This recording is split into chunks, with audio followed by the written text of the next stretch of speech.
For many years, humanity had earned a reputation across the stars that was both feared and respected.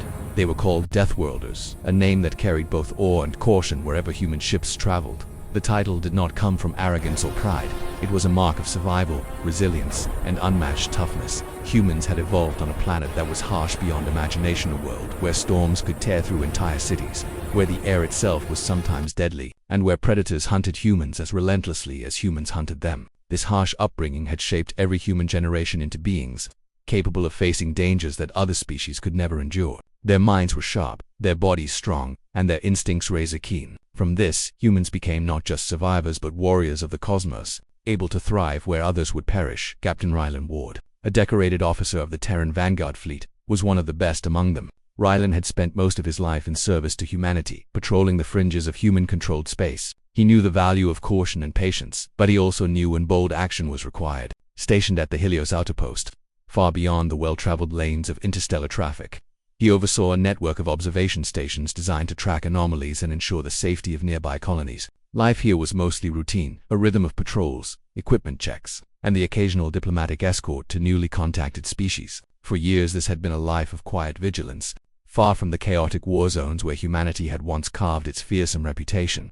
Despite the calm, Rylan had learned never to underestimate the unknown. Space, vast and uncharted, was full of dangers humans had yet to encounter, and sometimes even the quietest sectors could hide perils waiting to strike. The Helios outpost was in one of those quiet sectors, a place thought to be mostly empty. Yet, as any seasoned Deathworlder would know, emptiness was only a matter of perspective. Every shadow, every signal, and every disturbance in the sensor readings could hint at something extraordinary or something deadly. Rylan spent hours scanning for anomalies, reviewing every irregular blip, every faint energy signature, knowing that even the smallest detail could be the difference between life and death. One day, a faint signal appeared on the long-range sensors. At first, it seemed like background noise, a normal fluctuation in the cosmic radiation, but Rylan's instincts, honed over decades, told him to pay attention. He adjusted the sensors, enhancing the frequency, and suddenly, the background noise clarified into something recognizable, a structured pattern, repeating over and over. It was a distress signal. Not human, not any species Rylan had previously catalogued.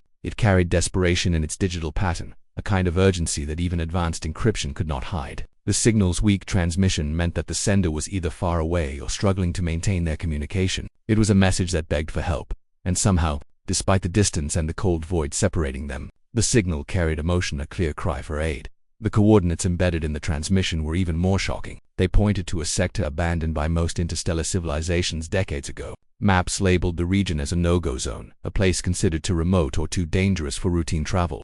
Ancient records hinted that this area had once been home to intelligent life, but all knowledge of it had faded into obscurity. To most officers and scientists, the signal could have been a trick, a phantom of cosmic interference, or even a trap. But for Rylan, whose life had been defined by the principle that survival often required daring where others feared, ignoring it was not an option.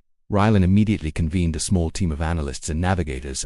Together, they began decoding the signal, carefully reconstructing fragments of information that arrived in bursts. The more they listened, the more they realized that this was not a simple call for help. The signal contained a wealth of data about the sender's situation, the destruction surrounding their world, their technological capabilities, and hints of a malevolent force that threatened to wipe them out entirely. It was clear that the species behind the transmission had nowhere else to turn. They had tried to send warnings across the galaxy, but almost all previous attempts had failed, and now, their last hope rested with anyone who could hear them, which, by pure chance, included humanity. The knowledge weighed heavily on Rylan. He knew that responding to such a distant call would require risking the fleet, exposing humans to unknown dangers, and potentially walking into a trap designed to lure the curious or the compassionate. But the signal had an unmistakable honesty to it, a rawness that spoke of genuine fear. Rylan was reminded of his own species' origins, of a world where danger was constant and survival was never guaranteed. He knew that humans had a unique capacity to intervene in these situations, precisely because they understood what it meant to fight against extinction,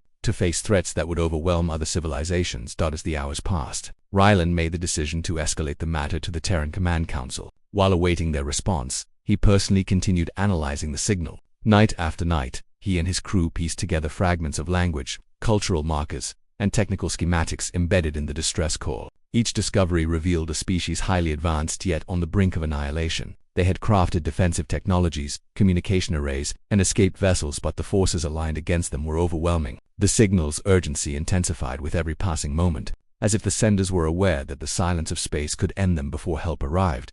In these long hours of observation, Ryland began to feel a connection with the unknown species. He did not know their name yet, nor had he seen them, but he understood their predicament. Their fear mirrored the dangers humans had once faced, the struggles that had shaped the Deathworlders into what they were today. It became more than a mission. It became a moral imperative. To act was to honor the resilience that had defined humanity for generations. To hesitate was to risk allowing an entire civilization to vanish unrecorded and forgotten. In the vastness of space, the quiet routine of Helios Outpost was replaced with a tense anticipation. Orders were drafted, ships were readied, and simulations ran late into the night. Every officer and crew member sensed that this was no ordinary call. The faint light of distant stars outside the observation windows seemed to reflect the urgency within. Even the engineers, who spent their lives among machines and calculations, spoke in hushed tones about the possibilities and the dangers that lay ahead. This single, fragile distress signal had ignited a spark that could change the course of human action, and perhaps the fate of the galaxy itself.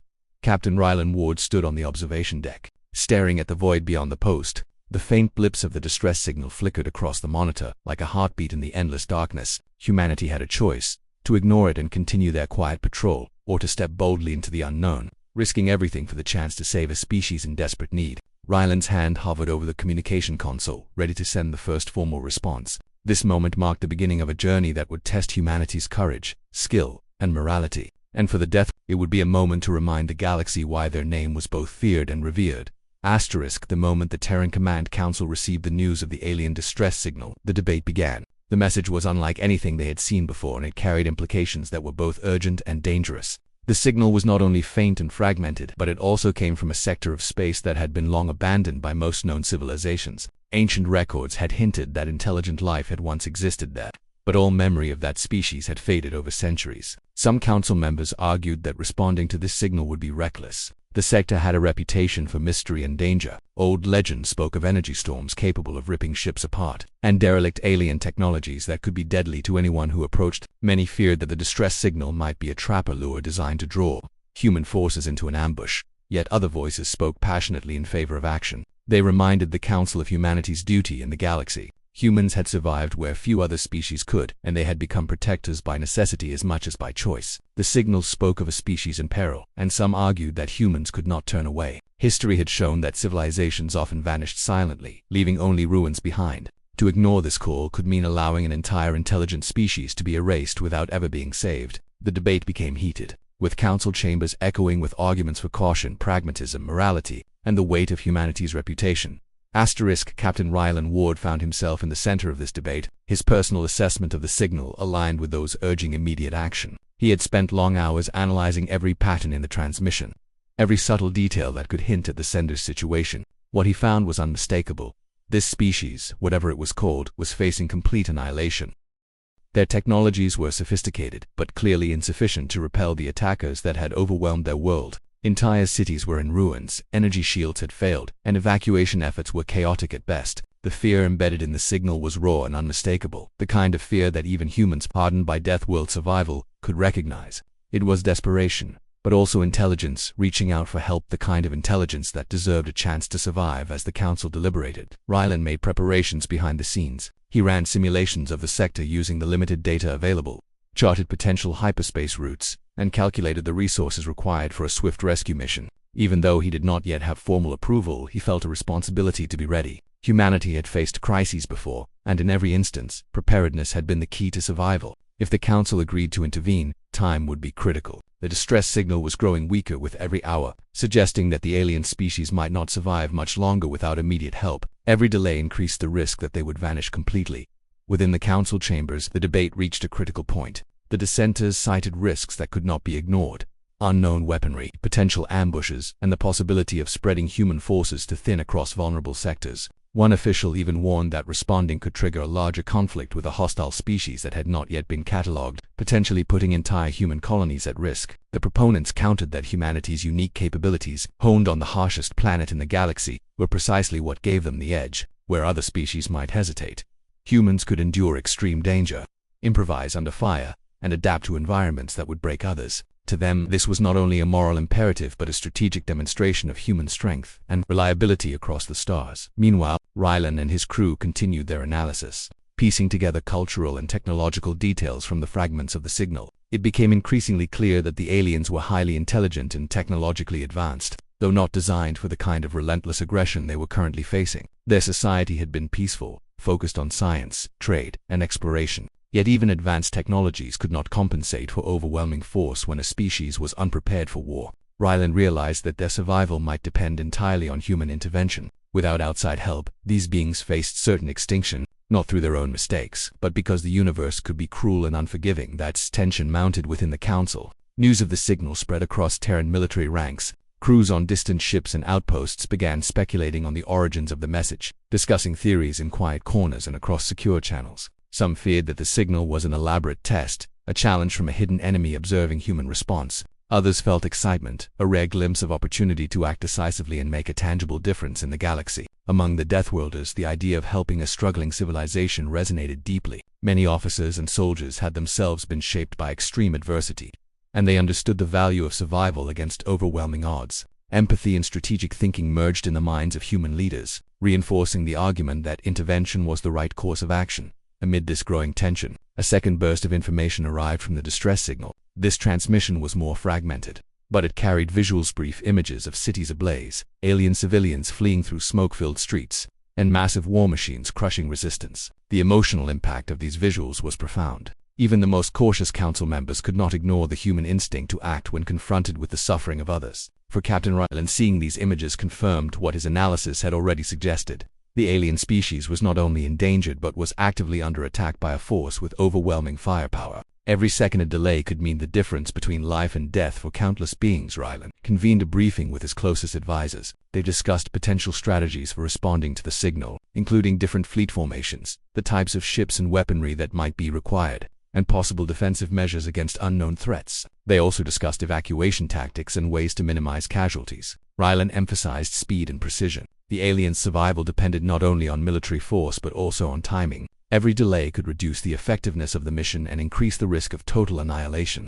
As they worked through these plans, Ryland could feel the weight of responsibility pressing down. Failure was not an option, but the stakes were enormous. The Council finally reached a tentative agreement. A reconnaissance fleet would be dispatched immediately to assess the situation. However, they stopped short of committing the full armada. Many still feared the unknown dangers of the sector and questioned whether humanity was risking too much. For Ryland, this was both frustrating and motivating. He knew that he could not wait indefinitely for full approval. Every hour that passed might mean the difference between saving the species and witnessing its extinction. Quietly, he instructed his crew to prepare contingency plans, ensuring that they could launch a rapid response operation if needed. During this phase, the crew of the Helios outpost began to feel a sense of shared purpose that went beyond routine duty. The faint distress signal, barely more than a whisper across the void, had united them. Engineers, pilots, navigators, and analysts all had a role to play, and all were acutely aware that their actions could directly impact the survival of another intelligent species. The gravity of the situation infused their work with energy and urgency. Even minor adjustments to sensors or ship systems took on immense significance, as they might uncover critical clues about the alien's condition or location. As the hours passed, Ryland reviewed every piece of information once more. He considered the ethics of intervening in the affairs of another species, weighed against the practical realities of survival and human capability. He recognized that this was not merely a military mission, it was an opportunity to define humanity's role in the galaxy. To act decisively, to risk themselves for the survival of others, would be a statement of purpose. It would reinforce why humanity, forged in the crucible of a death world, had earned a reputation that spanned light years. The tension, however, was not without anxiety. Each passing moment brought new doubts. What if the sector was mined with ancient weapons? What if the alien attackers were far more powerful than the simulations suggested? What if responding to the signal exposed humanity to a threat they could not yet comprehend? Yet alongside these fears was a conviction that could not be ignored. Humans had survived impossible odds before. They had turned near-certain disaster into triumph through courage, ingenuity, and persistence. The same qualities would now guide them in deciding whether to intervene in the fate of this unknown species. The Council's partial approval, the crew's preparations, and Ryland's determination aligned toward a single goal: to respond to the alien distress signal, to understand its urgency, and to prepare humanity to act if needed. The challenges ahead were enormous, and the dangers were unknown. Yet for Ryland and his team, the faint cries of the endangered species had created a sense of moral and strategic clarity. Humanity had the capability to help. The question was no longer whether they could, but whether they would step forward into the unknown, confront danger, and potentially change the course of events in a part of the galaxy that had been long forgotten. This phase set the stage for what was about to become one of humanity's most daring operations. The rising challenge was clear. The aliens were in mortal danger. The risks were immense, and the decision to act carried consequences that could echo across the galaxy. Captain Rylan Ward and his crew understood that the choices made in the next hours would not only determine the fate of the alien species, but also define humanity's role as a protector, a warrior, and a force capable of altering the course of history itself. Asterisk, as the faint distress signals continued to arrive, the situation quickly escalated from urgent to critical. Captain Rylan Ward and his crew at the Helios outpost were now dealing with more than just a theoretical risk. The visuals embedded in the latest transmission revealed the horrifying truth. The alien species was not merely threatened, they were under direct assault, their cities being destroyed, and their people struggling desperately to survive. Smoke rose from the remains of advanced urban centers, and robotic war machines patrolled streets, eliminating anyone who dared resist. Even from light years away, the scale of destruction was staggering. The faint flickers on Ryland's monitors, once abstract data points, now carried faces, voices, and cries of fear. Each new frame of the transmission made the reality undeniable. Immediate action was required, or the species would be wiped out completely. The urgency left little room for hesitation. The Terran Command Council had given partial approval for reconnaissance, but it was clear to Ryland that observing from afar was no longer enough. The alien species, known as the Mirith, had neither the time nor the resources to mount a defense or escape on their own. Waiting for further instructions would only cost more lives. Ryland made the bold decision to prepare the Deathworlder Armada for deployment. The Deathworlders were humanity's elite forces, named for their toughness and the planet they had conquered before mastering space. Mobilizing the Armada was an extraordinary step, one that could not be reversed lightly. Ships would be committed, lives risked, and resources stretched to their limits. Yet Ryland knew that this was the moment for which humanity had been forged. The Mirith needed help, and no one else could reach them in time. The preparations were intense. Every officer on Ryland's flagship had a role, from monitoring hyperspace coordinates to calibrating weapons systems for unknown threats. Fleet formations were rehearsed virtually, with simulations showing the most likely strategies the Mirith's enemies could employ. Communications teams were tasked with decrypting every remaining fragment of the Mirith's signal, seeking intelligence on their infrastructure, technological capabilities, and potential escape routes. Engineers worked around the clock to maximize shield efficiency and reactor output, anticipating that the journey and the subsequent battle could push their systems beyond normal limits. The tension was palpable. Every crew member understood the stakes. Lives hung in the balance, and failure was not an option. As the Armada prepared to launch, the Council sent additional warnings. The sector might contain unknown hazards, from gravitational anomalies to hidden mines left over from ancient conflicts. Ryland acknowledged these risks but refused to let them delay action. He had already run countless simulations, accounting for environmental hazards, enemy strategies, and potential casualties. He knew that hesitation in this moment could doom the Mirror. With precision and determination, the Deathworlder Armada jumped into hyperspace, leaving behind the relative safety of known space for the uncertain and dangerous sector where the Mirith were fighting for survival. The journey through hyperspace was tense and silent, interrupted only by occasional updates from reconnaissance drones sent ahead of the main fleet. These drones transmitted fragmented images, vast cities burning, civilian populations fleeing in every direction, and massive enemy forces consolidating around key strongholds. The Draxian Crusade, the species attacking the Mirith, was unlike any enemy humanity had faced before. Their technology was formidable, their numbers overwhelming, and their tactics ruthless. They showed no mercy and no hesitation, systematically eradicating any resistance in their path. The Armada's crews watched in grim determination, knowing that when they emerged from hyperspace, they would be facing a fight unlike any other upon arrival. The fleet emerged from the warp at a safe distance, scanning the planet below. The devastation was worse than anticipated. Entire continents seemed scorched, cities reduced to skeletal remains, and smoke rising in thick columns into the atmosphere. Amid the chaos, pockets of Mirith survivors were attempting to organize defensive positions, but they were vastly outnumbered. Ryland ordered the fleet to hold a protective perimeter in orbit while preparing ground units for rapid deployment. The priority was clear: evacuate as many survivors as possible, while neutralizing the immediate threats posed by the Draxian forces. Landing operations began under intense pressure. Dropships and shuttlecraft descended into zones under fire, carrying soldiers, medics, and extraction equipment. The Mirith, who had never faced an enemy of this scale, were initially hesitant and fearful. Ryland's teams coordinated directly with Mirith leaders, translating orders and organizing defensive maneuvers. Humanity's experience on a hostile planet, the lessons learned from centuries of survival, gave them a unique advantage. They moved quickly, efficiently, and decisively.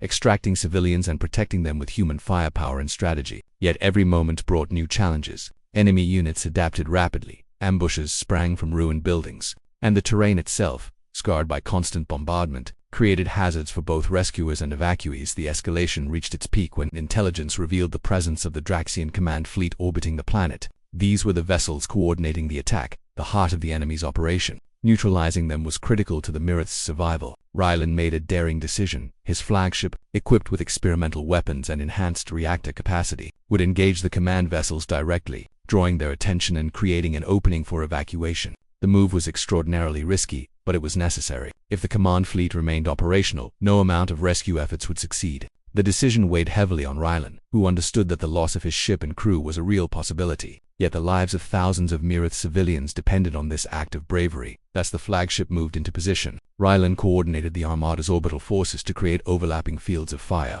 targeting the Draxian assault ships while minimizing collateral damage to the planet below. The battle was fierce. Energy beams lit the skies, and explosions shook the atmosphere, sending shockwaves through both orbital and surface forces. Human and Mirith defenses worked in tandem, demonstrating an extraordinary alliance between species. Civilians were ferried to safety in makeshift corridors, guided by human medics and soldiers under constant threat from enemy attacks. Every minute counted, and every decision carried life or death consequences. The critical moment arrived when Rylan initiated a risky overcharge of the flagship's reactor, creating a massive ion shockwave aimed directly at the Draxian command fleet. The maneuver had never been attempted at this scale and could have destroyed his own ship if miscalculated. The gamble paid off. The shockwave disabled the enemy command vessels without destroying the planet, effectively decapitating the Draxian forces. With their leadership neutralized, enemy units became disorganized, retreating or surrendering as human and Mirith forces pushed forward. The tide of the battle shifted in an instant. What had begun as an impossible rescue now had a chance of success despite this turning point. The human crews did not relax. Casualties were heavy, both among the Mirith and the Deathworlder forces. Rylan continued to oversee operations personally, coordinating extractions, medical aid, and defensive patrols. He ensured that no civilian or soldier was left behind, making real-time decisions under extreme pressure. The destruction around them was overwhelming, yet the determination of humanity shone through. Each successful evacuation, each enemy unit neutralized, and each Mirith life saved reinforced the belief that the risk had been necessary. The escalation had reached its peak, and the battle had begun to turn in favor of humanity and the Mirith. The planet was scarred, the enemy disrupted, and the survival of the Mirith was no longer entirely in question. Yet the experience left an indelible mark on everyone involved. Rylan knew that the consequences of this critical moment would echo for years.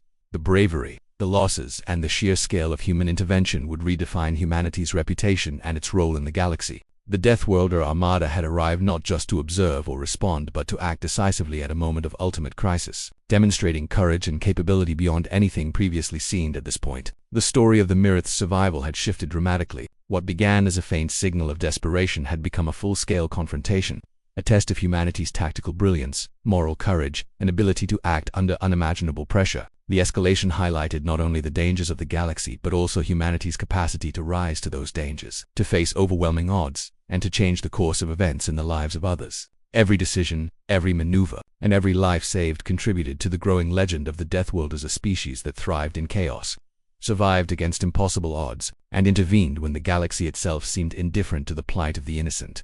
The critical moment had been survived, but the battle was not yet entirely over. Humanity's intervention had prevented immediate annihilation, but the aftermath would require careful coordination, continued vigilance, and strategic planning. The escalation had tested every skill, every instinct, and every moral judgment of Captain Rylan Ward and his crew, setting the stage for the next phase of the mission, securing resolution, stabilizing the Mirith, and confronting the consequences of a galaxy-altering intervention.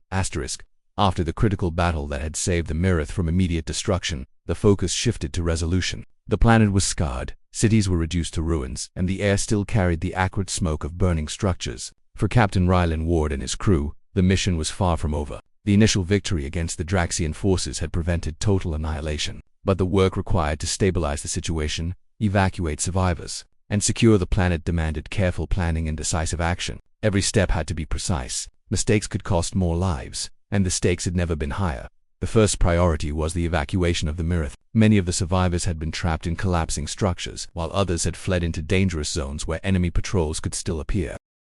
Human soldiers, trained in rapid response and tactical extractions, were deployed to coordinate the evacuations. They worked alongside Mirith civilians and local leaders to establish safe corridors and assembly points. Dropships and shuttles ferried survivors from the most perilous zones to secure areas within the planet's orbit, while orbital defense units provided cover against any remaining Draxian forces. Despite the chaos, the operation was remarkably coordinated, a testament to both the training of the Deathworlder crews and the adaptability of the Mirith during this time. Rylan personally oversaw several of the most dangerous missions. He directed teams into areas that were still under partial attack, using a combination of tactical intelligence and intuition. Buildings that had been weakened by bombardment threatened to collapse, while energy weapons fired by Draxian stragglers made every step lethal. The human soldiers moved with precision, guiding civilians through the hazards, clearing debris, and securing temporary shelters. Medics worked tirelessly to treat injuries from burns, shrapnel, and exhaustion. For the Mirith, this was their first experience with organized,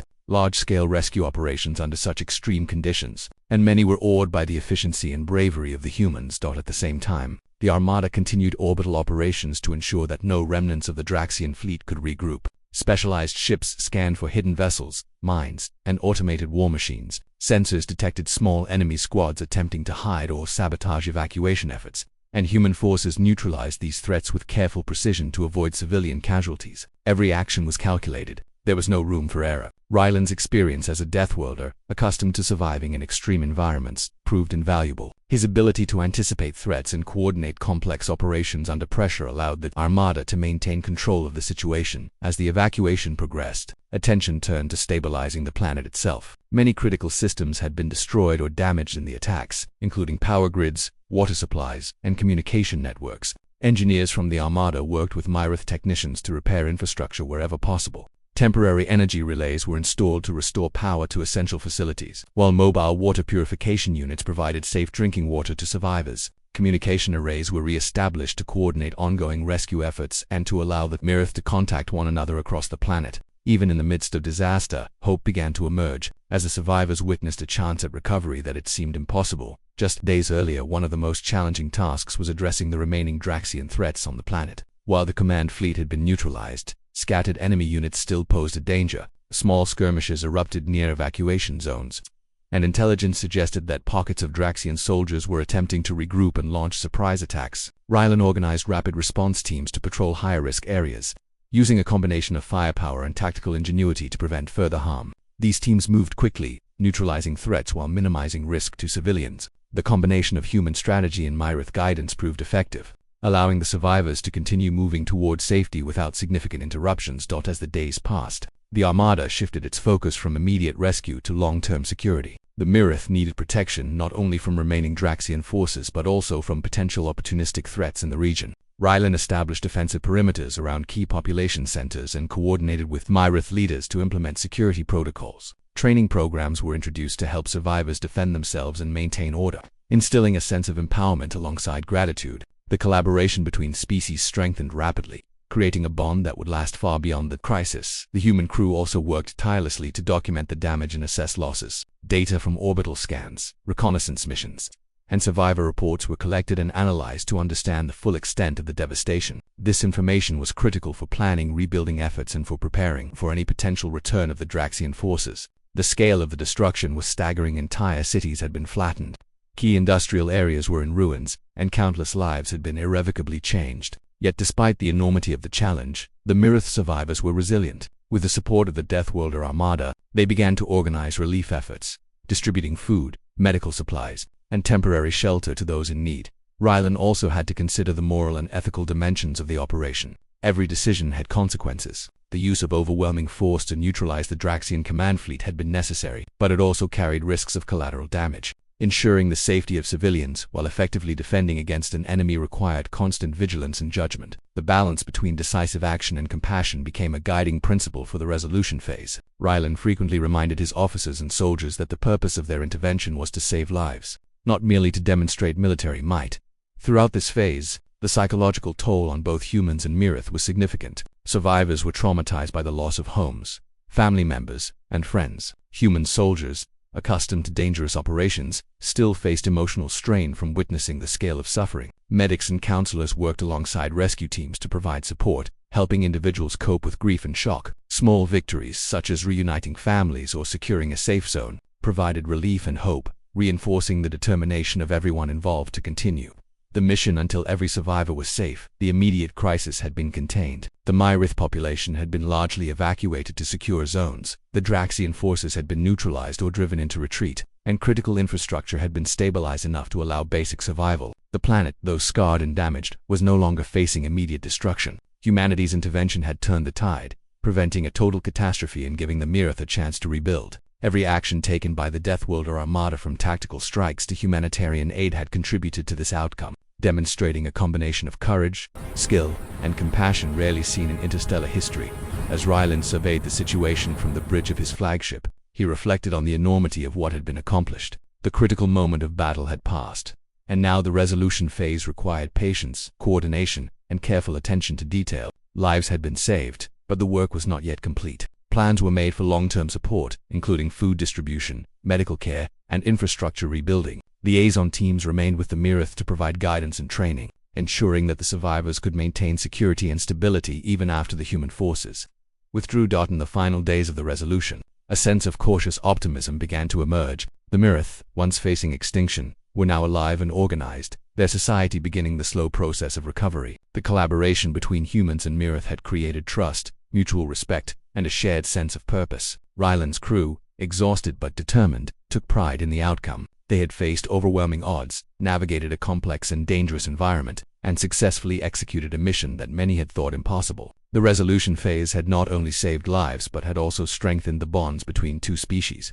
creating a foundation for lasting cooperation. It was clear that humanity's intervention had been both necessary and transformative. The Deathworlder Armada had demonstrated that they were capable not only of surviving extreme danger but also of acting decisively to protect others. The Myrith, though battered and traumatized, had been given a second chance at life. The resolution had required courage, intelligence, and unwavering determination, but it had also reaffirmed the values that defined humanity: resilience, ingenuity, and a commitment to protect the vulnerable. The mission's success would not only be remembered by the survivors but would resonate across human space, reinforcing the legacy of the Deathworlders as both fearsome warriors and compassionate protectors. The battle had ended, the Draxian forces were in retreat, and the Myrith were finally out of immediate danger. But for Captain Ryland Ward and the crew of the Deathworlder Armada, the conclusion of the mission was only the beginning of the aftermath. The planet they had saved was scarred deeply, cities leveled, forests and landscapes burned, and essential infrastructure destroyed. While lives had been spared, the survivors faced a world that required rebuilding from scratch. The Armada could not stay indefinitely. Their mission had been to rescue and protect, not to govern. Still, the responsibility of ensuring the Myrith had a chance to thrive weighed heavily on everyone involved. As the survivors began to gather in temporary shelters and safe zones, Ryland and his team focused on coordination and support. The Myrith leaders were overwhelmed with the sudden collapse of their society and the loss of so many citizens. They had relied on their own technologies and systems, which had been destroyed or rendered useless. Human advisors worked alongside the Myrith to establish order, assigned roles for emergency services, and rebuild communication networks. The task was immense, but step by step, progress was made. Even small victories, like restoring clean water to a sector or re-establishing medical care, brought hope to the survivors. The psychological impact on the Myrith was profound. Many had witnessed the deaths of family, friends, and neighbors. Fear and trauma lingered long after the physical danger had passed. Human medics and counselors provided support, listening to stories, offering comfort, and helping the Myrith process their grief. Soldiers who had faced death daily on the front lines of the planet worked tirelessly to reassure the civilians that they were now safe, even as the humans themselves carried the weight of what they had endured. Through these efforts, the bond between humans and Myrith strengthened. Mutual trust began to form, not only as allies but as two intelligent species who had survived the horrors of war together. Meanwhile, Ryland reflected on the scale of what had been accomplished. Thousands of lives had been saved, countless others had been given a second chance, and yet, the cost to humanity had been high. Ships had been lost, crew members had died, and the emotional toll on the surviving soldiers was immense. Each casualty was a reminder of the stakes, a proof that even the strongest and most capable species faced limits in the face of overwhelming danger. Yet, despite the losses, the triumph of saving an entire civilization brought a sense of purpose and pride that outweighed despair. Humanity had acted decisively, showing both strength and compassion on a scale that few other species could match. As reports from the field were compiled, it became clear how much humanity had changed the Myrith's fate. Where once they had been on the brink of extinction, they now had secure zones, access to medical care, and the protection of a powerful fleet. Moreover, the presence of humans had inspired the Mirith to rebuild with determination and hope. Even those who had lost everything began to see possibilities for the future. The survivors worked together to clear debris, repair essential systems, and organize food and shelter distribution. Children and families returned to routines wherever possible, and a sense of community began to emerge from the devastation. Beyond immediate survival, the aftermath required long-term planning. Rylan coordinated with the Terran Command Council to establish guidelines for continued support. Human engineers and advisors would provide temporary guidance, training the Miroth in defensive strategies, infrastructure repair, and technological management. These efforts ensured that the survivors could maintain stability even after the Armada withdrew. Rylan also emphasized the importance of cultural preservation. The Mirith's knowledge, history, and traditions were at risk of being lost in the chaos. Steps were taken to protect records, archives, and educational resources so that the species could retain its identity and pass knowledge to future generations.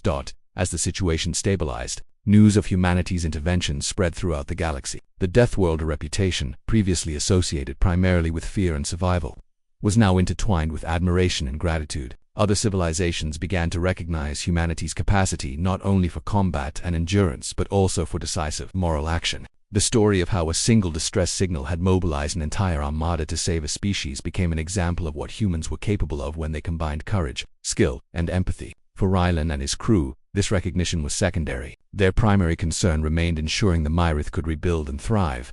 Despite this progress, Rylan remained cautious. The Draxian forces had been repelled, but they had not been completely destroyed. Intelligence suggested that the enemy would return eventually, possibly seeking revenge or targeting other species in the region. Rylan knew that the Mirith would need continued vigilance and preparation to face any future threats. Defensive perimeters remained in place, and emergency protocols were developed to ensure that any renewed attacks could be met swiftly and effectively. This forward-thinking approach emphasized that victory in war was not simply about surviving the battle, but about preparing for the long-term security and resilience of those under protection. The aftermath was also a time for reflection. Rylan and his officers considered the lessons learned from the operation. Coordination between species, rapid deployment of resources, decisive action under uncertainty, and ethical decision-making under pressure had all been tested to the maximum. Each challenge had taught something valuable not just in terms of military strategy, but also about leadership, empathy, and the responsibility that comes with power. These reflections would guide humanity in future interventions and shape policies for engagement with other civilizations.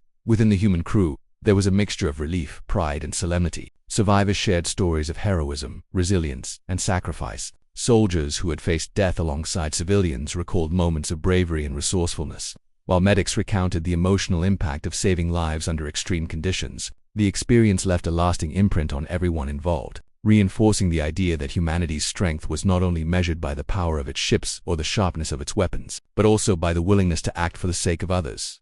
As the Armada prepared to withdraw, the Mirith began taking their first steps towards self-sufficiency. Human teams remained temporarily to provide guidance, but the emphasis was on empowering the survivors to manage their own recovery.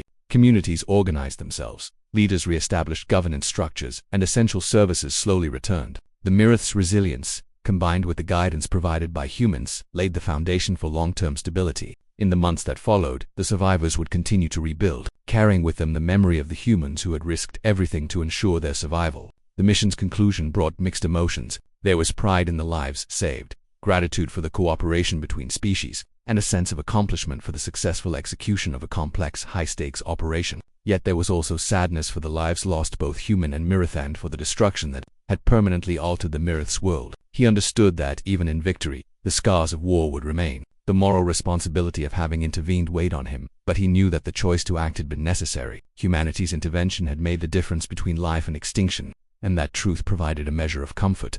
Amid the sorrow, the aftermath of the mission highlighted humanity's dual nature. They were warriors, capable of overwhelming force and tactical brilliance, but they were also protectors, capable of empathy, sacrifice, and moral judgment. The Mirith would remember the humans not only for their strength in battle, but also for their compassion and willingness to intervene when it mattered most. The Deathworlder's legacy was cemented not merely in the fear they inspired, but in the lives they saved and the hope they restored. By the time the Armada departed the system, the Marath had begun to rebuild. Survivors were organizing, communities were forming, and children could play again without immediate fear. The planet itself bore the scars of the conflict, but with time, effort, and guidance, it would recover. Rylan looked back at the planet from orbit, a mixture of relief and reflection in his mind. Humanity had done what few others could have done. They had turned a desperate plea for help into a successful mission of rescue and recovery. demonstrating that courage, planning, and empathy could shape the destiny of an entire species. The story of the Mirth's survival became an enduring testament to human capability. It reminded every member of the Deathworlder Armada that their purpose extended beyond survival, beyond conquest, and even beyond fear. Humanity's greatest strength lay in its ability to act decisively, to endure hardship, and to protect others, even at great risk. The aftermath was not simply a period of recovery. It was a period of transformation for both the Marath and humanity. Both species had been tested, both had suffered, and both had emerged stronger, bonded by experience and shared determination. Power without responsibility is meaningless. Courage must be tempered with wisdom. And survival alone is not enough. Action for the sake of others defines true greatness. The Deathworlders had acted, and in doing so, they had ensured that a civilization on the brink of extinction would survive, thrive, and remember humanity not only as fearsome warriors but as saviors. The mission ended, but its consequences, lessons, and legacy would endure for generations.